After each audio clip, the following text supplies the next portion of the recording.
기도학교 오늘 7번째 시간 제목으로 말씀드리면 감동하심이라는 말씀으로 말씀을 좀 나눠보기를 원하는데, 우리가 기도학교를 8번째 시간까지 갖는다 말씀을 드렸습니다. 그런데 이 기도학교는 기본적으로 제가 우리 교회에 필요한 부분으로 8주차로 이렇게 말씀을 드리는 것이지, 이거 외에 기도학교가 필요 없다 이런 건 아닙니다. 우리 교회에 필요한 부분만 제가 발췌해서 이렇게 말씀을 드리는데, 내용은 이거예요. 우리가 말씀을 부여잡고 기도하자라는 거예요. 그 말씀이 능력이 있고 그 말씀이 우리를 하나님의 나라로 이끌리기 때문에 말씀을 부여잡고 기도하는데, 첫째 시간은 예레미야가 하나님의 본 마음이 무엇인지를 부여잡고 기도했고, 그 다음에 다니엘이는 예레미야를 통하여 역사하시고 말씀하셨던 그 말씀을 잡고 기도했고, 솔로몬이는 자신에게 주신 이 직분이 말씀 안에서 바라보니까 이건 왕으로서 내 배부르고 내가 권세 있게 살아가라고 한 것이 아니라 하나님의 나라 백성들을 다스리라고 직분으로 주셨구나. 그래서 그 직분을 감당하기 위해서 지혜를 구하며 나아갔고, 네 번째 시간에서는 과부의 기도, 바리새인의 기도, 세리의 기도, 이런 여러 가지 기도가 있지만 이 기도를 할 때는 하나님의 약속의 말씀을 부여잡고 나아갈 때는 두려워하지 말고 낙심하지 말고 기도하자, 이런 말씀을 나누었죠. 그 속에서 야베스의 기도가 있습니다. 하나님의 약속의 말씀을 부여잡고 기도하려고 하는데, 내 이름 자체가, 내가 태어날 때부터 내 이름 자체가 수고로이 난 사람이다 라는 뜻, 아무 쓸모짝이 없는 존재, 저주받은 인생이라고 하지만 약속의 말씀을 부여잡고 기도했더니 이 야베스가 반전의 역사를 이루어간다라는 내용을 살펴보았고, 지난주에는 아굴의 기도에 대한 내용을 살펴보면서 자신은 지혜자로서 진짜 똑똑한 줄 알았는데 말씀 앞에 딱 서보니까 자기처럼 무지한 자가 없더라 이겁니다. 그래서 인생의 근본이 되고 근원이 되는 삶의 모든 것들을 모르는데, 그리고 삼나 모든 만상이 어떻게 창조되었는지 모르는데 하나님의 말씀에 보니까 그 내용이 그대로 있어서 제자들에게 하나님 말씀 앞에는 뭐 하지 말라, 딴지 걸지 말라, 가타부타 말하지 말라, 이런 이야기를 우리가 지난주 나누면서 아굴에게 두 가지 소원이 있는데, 내가 이 하나님의 말씀을 부여잡고 살아갈 때 하나님 나로 너무 가난하게도 마시고 너무 부하게도 말아달라고, 전능하신 하나님의 그 말씀을 거부하는 일이 없도록 하나님 나로 일용할 양식 가운데 있게 하여 주십시오, 이런 기도가 지혜자 아굴의 기도였다, 이런 말씀을 드렸죠. 오늘과 다음 주에는 이제 기도학교 7번째와 8번째 시간 속에 이런 일련의 말씀을 부여잡고 기도하기 위해서 진짜 필요한 게 있습니다.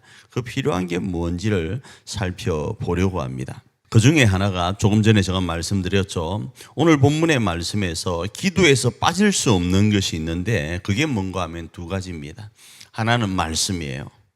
그 말씀이 뭔가 하면 예수님께서 하나님 아버지의 마음을 말씀하신 내용들이에요. 이걸 어려운 말로 계시라 그래요. 우리는 여호와 하나님의 마음을 알 수 없어요. 예레미야가 알았던 하나님의 본심을 알 수 없는데, 예수님께서 이 땅에 오셔서 하나님의 마음이 어떠하다를 우리 가운데 계시하셨어요. 자, 그 계시하신 내용을 이제는 우리가 부여잡고 기도하기 위해서는 우리 안에 뭐가 있어야 되는가 하면 믿음이라는 게 있어야 됩니다. 믿음이라는 게, 이 말씀을 부여잡을 수 있는 믿음이 있어야 되는데, 이걸 어려운 말로 응답이라고 그래요. 그래서 예배 안에 계시와 응답이 있다 말씀을 드렸죠.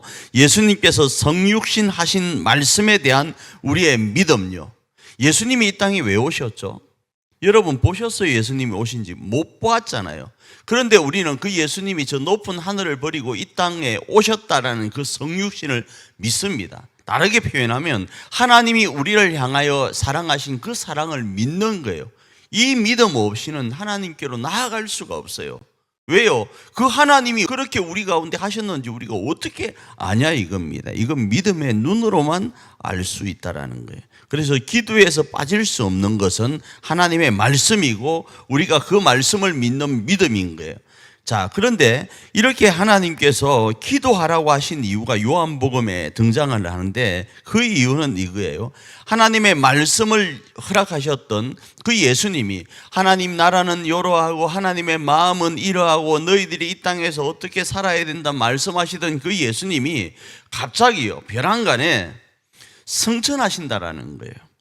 승천하시면 지금까지 동거동락할 때는 그 주님이 옆에 계시니까 이 모든 것들을 이겨나갈 수 있고 어떤 어려움 속에서 견딜 수 있었는데 예수님이 승천하신다니까 이들에게 뭐가 생기겠습니까? 근심이 생기는 거예요. 여러분, 우리가 기도가 왜 필요한가? 오늘도 내가 예수님과 동행하고 있다는 그 사실을 알고 그 사실 그대로를 받아들인다면 우리 기도 필요 없을 수 있습니다. 무슨 말인가 하면 내가 아버지와 든든히 가고 있고 경호원들이 꽉 둘러차서 나를 지키고 있다는 그 사실을 알고 있으면 주변에서 어떤 것들이 있더라도 당당하게 걸어갈 수 있다고요. 그런데 내가 거기에 대한 약함이 있을 때는 주변에서 뭐라고 하면 자꾸 주눅 들고 뭐합니까? 아빠 나 좀 도와주세요. 아빠 나를 좀 지켜주세요. 이럴 수밖에 없는 약함이 있다 이겁니다. 이 아빠 나를 좀 도와주세요. 좀 나를 지켜주세요. 이게 뭐죠? 아빠를 향하여 기도하는 거란 말이에요. 그래서 이 기도는 말씀을 부여잡고 믿음으로 기도하는데 갑자기 벼랑간에 성천하신다고 하니까 이들에게 근심이 생길 수밖에 없는 겁니다. 그것도 버려둠과 미래에 대한 두려움이 이들 가운데 일어날 수밖에 없었다 이겁니다. 그때 예수님께서 우리에게 제자들에게 이런 말씀을 하십니다. 요한복음 14장 1절입니다. 읽습니다. 너희는 마음에 근심하지 말라. 하나님을 믿으니 또 나를 믿으라. 이렇게 말씀을 하시는 거예요. 예수님이 성천하실 것인데 그 성천하실 때 제자들에게 말씀하신 내용이 이 말씀이라고요. 너희는 마음에 근심하지 말라고요. 내가 잠시 떠난다 하더라도 근심하지 말라고요. 그러면서 아니 떠나시는데 우리가 주님을 쫓아가려고 하는데 그 길을 우리가 모르겠습니다 라는 질문을 제자 중 도마가 합니다. 그러자 예수님께서 14장 6절에 이렇게 말씀합니다. 읽습니다. 예수께서 이르시되 내가 곧 길이요 진리요 생명이니 나로 말미암지 않고는 아버지께로 올 자가 없느니라. 이렇게 말씀을 하시는 거예요. 기도하게 하신 이유가 뭐라고요? 성천에 대한 두려움이 우리 가운데 있는 거예요. 예수님이 떠나신다라는 그거에 대해서 버려둠과 미래에 대한 두려움이 있는 거예요. 주님을 쫓아가고 싶은데 그곳이 어디이고 그 길이 어떻게 되는지를 모르는 두려움이 있는 겁니다. 자, 이러할 때 예수님께서 자신을 믿고 자신의 이름으로 기도하라 이렇게 말씀을 하시는 거예요. 요한복음 14장 13절과 14절 읽습니다. 시작. 너희가 내 이름으로 무엇을 구하든지 내가 행하리니 이는 아버지로 하여금 아들로 말미암아 영광을 받으시게 하려 함이라. 내 이름으로 무엇이든지 내게 구하면 내가 행하리라 이렇게 말씀을 하시는 겁니다. 그리고 갑자기 벼랑간에 이 말씀과 함께 뭐라 말씀하시는가 하면 계명, 다시 말하면 말씀을 지키라 이렇게 말씀을 합니다. 요한복음 14장 15절입니다. 있습니다. 너희가 나를 사랑하면 나의 계명을 지키라 라는 거예요. 자, 여기에 이제 문제가 생깁니다. 아니 주님이 계실 때 그 계명을 지키는 거는 조금 해볼 만한데 주님이 떠나고 나면 그 계명을 우리가 어떻게 지키고 가뜩이나 지금 불안해 죽겠는데 두려워 죽겠는데 주님의 이 말씀을 어떻게 지키냐 이겁니다. 자, 그래서 주님은 이 계명을 지킬 수 있도록 말씀을 지킬 수 있도록 하시려고 뭘 하시는가? 성령님을 보내신다 이러는 거예요. 이게 요한복음 14장에 등장하는 내용인 거예요. 자, 그래서 말씀을 지키도록 하기 위해서 그래서 생각나도록 하기 위해서 성령님을 보내신다 이렇게 말씀을 하는데 요한복음 14장 26절 읽습니다. 보혜사 곧 아버지께서 내 이름으로 보내실 성령 그가 너희에게 모든 것을 가르치고 내가 너희에게 말한 것을 생각나게 하리라. 자, 성령님을 왜 보내셨다고요? 말씀을 부여잡고 기도하게 하려고 말씀을 부여잡고 믿음으로 살아낼 수 있도록 하려고 보내셨는데 이 성령님이 오신 이유가 뭔가 하면 생각나도록 하기 위한 거예요. 자, 지금은 예수님이 이제 성천하고 안 계실 거예요. 자, 안 계신데 주님이 말씀하신 그 예수님께서 하나님의 본심을 말씀하신 그것들이 우리 머릿속에 생각이 나야 되는데, 우리가 이 땅을 살아가다 보면 분명히 주님으로부터 들은 말씀이 있어요. 근데 그 말씀보다 우리의 환경이 더 크잖아요. 머릿속에 생각나지 않는 것이 아닙니다. 생각할 겨를이 없어요. 왜? 세상이 너무 힘드니까요. 세상이 이곳저곳에서 펑펑펑 터지는 거예요. 주님이 계시다고 해도 감당하기 어려운 세상의 수만 가지 일들이 지금은 주님이 아니 계신 상태에서 펑펑 터지니까 주님의 마음과 주님의 생각이, 그리고 주께서 말씀하신 그것들이 떠오르질 않는 거예요. 그걸 생각할 겨를이 없는 거예요. 그래서 성령께서 우리 가운데 오셔서 이 말씀이 생각나도록 하시는데, 여기는 오늘 본문 이렇게 말씀합니다. 가르친 것이 생각나게 하고 또 말한 것이 생각나게 한다. 이렇게 두 가지로 나눌 수 있습니다. 보시면 내가 너희에게 모든 것을 가르치고 내가 너희에게 말한 것을 생각나게 한다. 이렇게 표현을 하고 있단 말이죠. 그냥 그가 너희에게 모든 것을 가르친 것들, 안 그러면 말한 것들 생각나게 하면 되는데 왜 이걸 두 가지로 나누었는가? 저는 이렇게 주석하기를 원합니다. 가르친 것은 계명입니다. 하나님 안에서 우리가 어떻게 살아야 되고, 우리가 그리스도인으로서 어떠한 사명 가운데 이 땅을 살아야 될지에 대한 가르침. 조금 더 다르게 표현하면 하나님의 나라를 위하여 우리가 오늘 어떻게 걸어가야 될지에 대한 가르침이 생각나게 하는 거예요. 그래서 환경에서 펑펑 터지는 수많은 문제 앞에서도 맞아, 나는 그리스도인이야, 나는 기도의 용사야를 부여잡고 그 걸음을 걸어가는 거예요. 산업이 발달하고 기술이 발달하고 물질이 우리 가운데 풍요롭게 되어짐으로 인해서 우리에게 시간이 넉넉해졌음에도 불구하고 그 넉넉한 시간을 가족을 위해서, 교회를 위해서, 기도하는 일에, 사명을 위해서 쓰는 경우가 지금 얼마나 있습니까? 이거 한번 돌아보셔야 돼요. 그런데 예수님은 기도해야 된다는 거예요. 말씀이 생각나서 이 시대가 어떤 시대인지를 알아서 이 땅을 어떻게 살아야 될지를 하나님 안에서 기도함으로 성령 안에서 깨닫고 나아가길 원하신다 이겁니다. 그래서 주님께서는 가르친 것이 생각나도록 하시는 거예요. 자, 그런데 가르친 것만 생각하면 힘들게만 살아가야 되는 거예요. 그런데 오늘 본문에서 말한 것도 생각나게 하신다 이렇게 나누어요. 이 말한 것을 저는 이렇게 주석하고 싶습니다. 약속하신 건요, 너희가 이런 삶을 살아가고 너희가 이런 믿음 가운데서 기도의 생활을 진행해 가면 나는 너희에게 어떠한 것을 주겠다고 약속하신 것들도 생각나게 하시는 거예요. 조금 전에 우리가 불렀던 찬양 가운데 보혈이 중요합니다. 그 보혈을 가지고 하나님 앞에 나아가고 그 보혈을 가지고 선포하여 나아가면 약속이라는 게 있어요. 그 약속이 뭐죠? 그 보혈의 능력이 우리의 능력이 되는 약속이 있는 거예요. 그 약속이 생각나게 하는 거예요. 근데 이 약속이 생각나지 않으면 보혈을 찬송할 수가 없는 거예요. 그 보혈이 나를 위한 보혈이구나를 생각나게 하신다고요. 그 보혈에는 능력이 있음을 생각나게 하신다라는 거예요. 그걸 부여잡고 우리는 기도한다라는 거예요. 그 생각을 누가 나게 하시는가? 바로 성령 하나님께서 나게 하신다라는 거예요.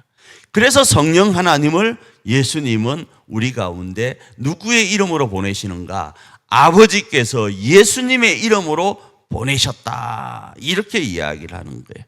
결국 우리가 기도할 때 의지해야 될 것이 무엇인가 하면 하나님의 말씀을 믿음으로 부여잡고 기도해야 되니까 성령님의 도우심이 절실한 거예요. 그래서 이 성령님의 도우심을 너무 성령님을 도구적 위치에서 활용할 때를 성령의 기름 부으심이라는 단어를 쓰는데 나쁘지는 않지만 조금 자칫 잘못하면 성령님을 내 수중에 놓고 부리는 부하처럼 여길 수가 있어요. 그러나 그렇지가 않습니다. 성령님은 예수님께서 말씀하신 것과 가르친 것을 생각나도록 하여서 우리가 그 말씀을 부여잡고 기도하고 믿음으로 약속을 성취하도록 하는데 탁월하신 분이고, 우리가 그 일을 감당하는데 우리를 변호하시는 분이시라는 거예요.